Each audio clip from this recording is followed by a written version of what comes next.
Assalamualaikum warahmatullahi wabarakatuh. Ketemu lagi dengan saya Miranti Handayani dalam perkuliahan Manajemen Bisnis dan Operasional.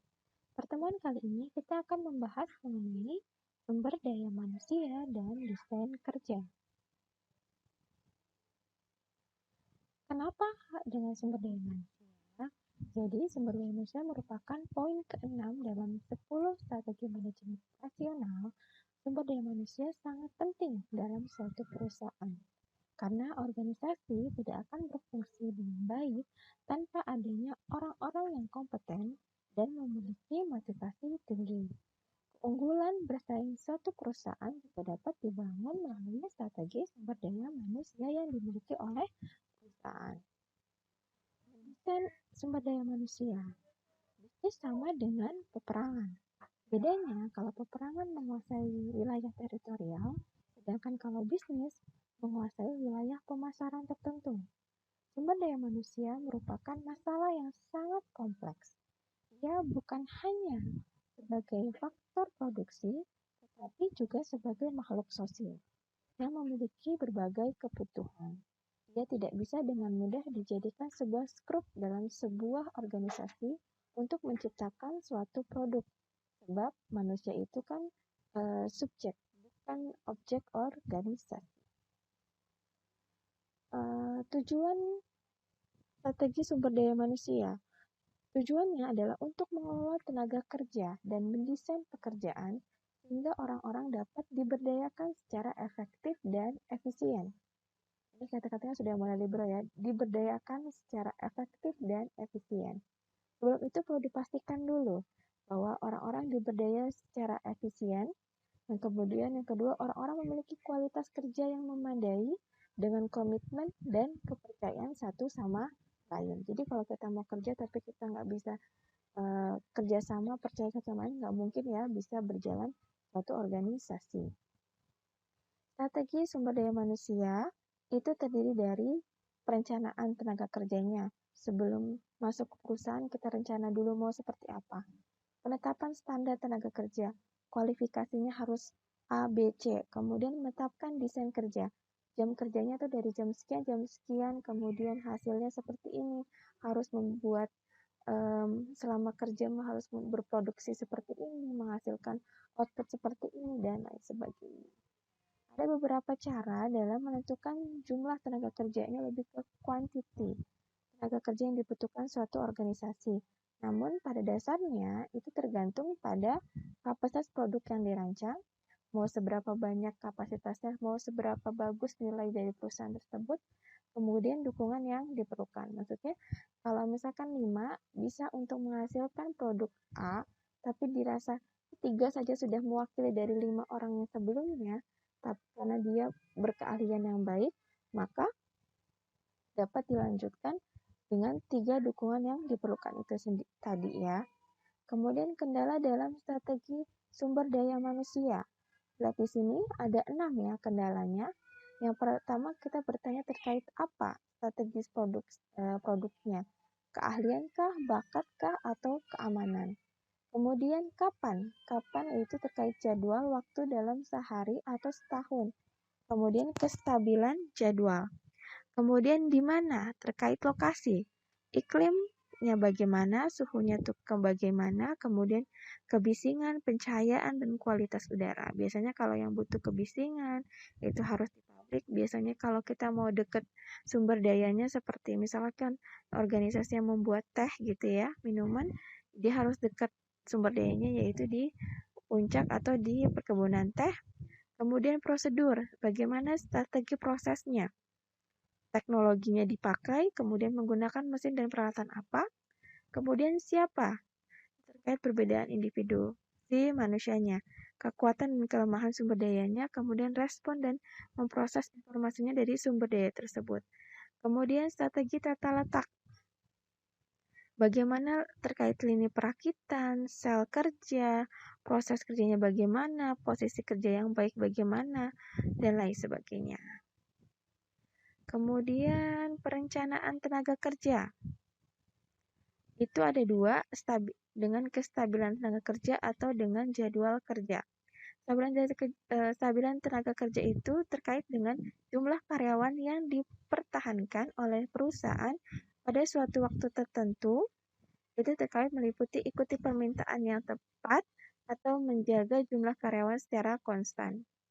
Ini setelah pandemi ini kita merasakan bahwa untuk menjaga kestabilan jumlah karyawan itu sudah agak ini metode lama sepertinya.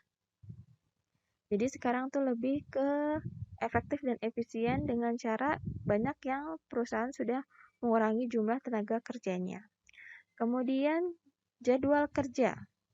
Itu terkait jadwal kerja yang standar, yaitu standard work schedule, 8 jam per hari atau 5 hari per minggu. Kemudian ada flexible time, mengizinkan karyawan menentukan jadwal mereka masing-masing dengan batas-batas tertentu. Misalkan, ada beberapa perusahaan yang setelah kalian masuk dari jam berapa, jam 7, jam 8, jam 9, asalkan kalian 8 jam per hari. Ada yang seperti itu. Atau mungkin fleksibel sekarang setelah pandemi itu bisa di rumah ya, bisa kerja dari rumah, tidak harus ke kantor, terus absennya juga bisa secara online gitu. Kemudian ada minggu kerja fleksibel, jadwal kerja yang memerlukan hari-hari kerja lebih sedikit tetapi lebih panjang dalam kerjanya. Bisa cuma seminggu 3 hari, tapi full 3 hari itu tidak istirahat, kemudian kerja terus, kemudian sampai target di hari ketiga. Kemudian ada status paruh waktu atau part-time. Jam kerja yang lebih pendek dan dari jam kerja normal. Ini bisa dimanfaatkan oleh teman-teman kita yang masih berkuliah atau ingin mencari penghasilan tambahan. Kemudian ada penetapan standar tenaga kerja. Merupakan jumlah waktu yang diperlukan untuk melaksanakan sebuah pekerjaan atau sebagian pekerjaan. Dengan adanya standar kerja yang akurat, manajemen dapat mengetahui apa kebutuhan tenaga kerja, berapa biaya yang harus dikeluarkan, dan apa saja yang dihasilkan dalam suatu hari kerja normal. Kemudian menetapkan desain kerja. Sebuah pendekatan yang menetapkan tugas-tugas yang terkandung dalam suatu pekerjaan bagi seseorang atau sebuah kelompok. Ini ada 7 ya, perlu dihafalkan. Yang pertama, spesialisasi pekerjaan, ekspansi pekerjaan, komponen psikologis, tim yang mandiri, motivasi dan sistem insentif, ergonomi dan metode kerja, dan tempat kerja visual. Ya, kita sama bahas 7 kelompok desain kerja ini. Yang pertama, spesialisasi kerja. Spesialis kerja atau job specification adalah pembagian pekerjaan menjadi tugas-tugas yang khusus. Spesifikasi kerja dapat membantu mengurangi biaya tenaga kerja yang memiliki banyak keahlian. Itu dapat dicapai dengan pengembangan keterampilan, mengurangi waktu yang terbuang, mengembangkan alat khusus, membayar upah sesuai keahlian.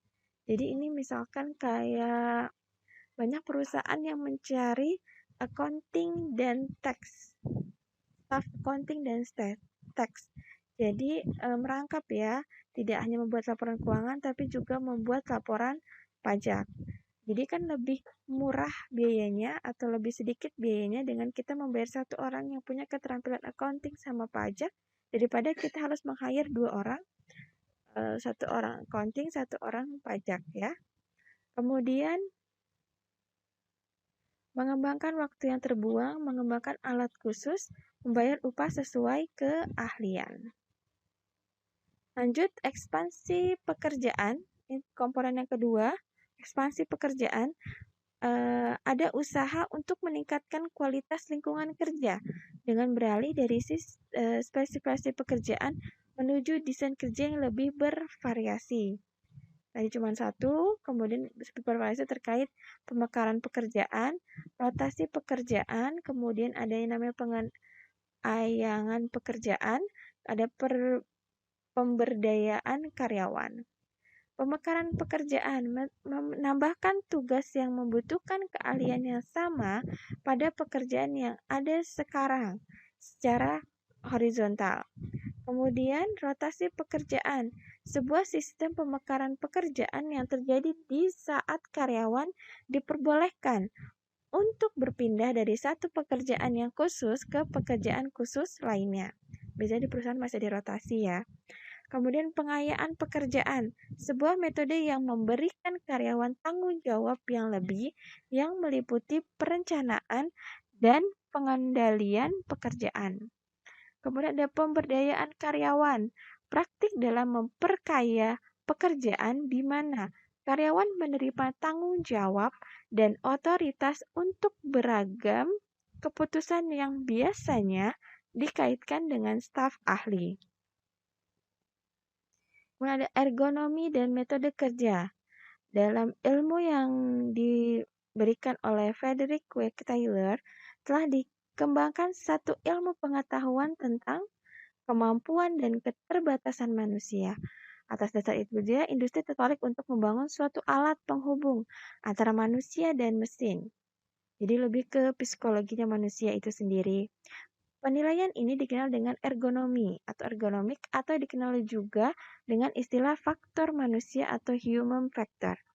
Ergonomi berarti penelitian terhadap pekerja. Pemahaman akan permasalahan ergonomi akan meningkatkan kinerja manusia. Jadi ini contoh salah satu psikolog ergonomi ya, terkait postur duduk kerja karyawan sumber daya manusia di perusahaan.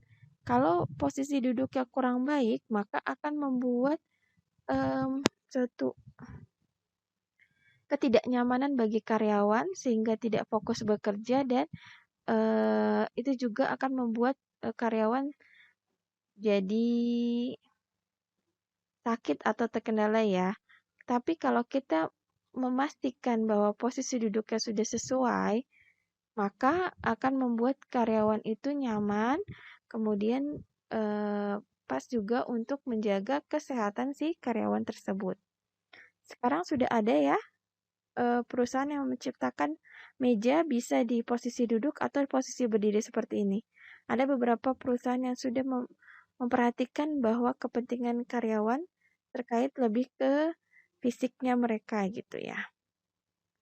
Tempat kerja visual. Tempat kerja visual adalah penggunaan beragam teknik komunikasi visual untuk mengkomunikasikan informasi secara cepat bagi semua pihak yang berkepentingan. Sistem visual dapat mencakup diagram, kendali proses statistik, kemudian rincian kualitas, kecelakaan, tingkat pelayanan, kinerja pengiriman, biaya-biaya, dan waktu siklus dan absensi. Manfaat dari tempat kerja visual ini adalah menghilangkan kebingungan dan pekerjaan administrasi yang sulit untuk dimengerti. Kedua, meningkatkan perbaikan. 3. Sebagai alat komunikasi yang baik bagi semua pihak yang berkepentingan. Keempat, membantu karyawan untuk memahami keterkaitan antara aktivitas harian dengan kinerja perusahaan secara keseluruhan. Yang kelima, menghilangkan aktivitas yang tidak memberikan nilai tambah dan semua bentuk pemborosan dengan cara memvisualisasikan semua masalah, ketidaknyamanan dan standar yang ada ke sumber daya manusia atau karyawan. Terima kasih atas perkuliahan hari ini. Semoga semua paham. Dan jika ada yang kurang berkenan, silakan hubungi saya di kolom komentar atau di email saya. Saya minta tolong jangan lupa di-subscribe ya. Sampai ketemu lagi di perkuliahan selanjutnya. Wassalamualaikum warahmatullahi wabarakatuh. Bye-bye.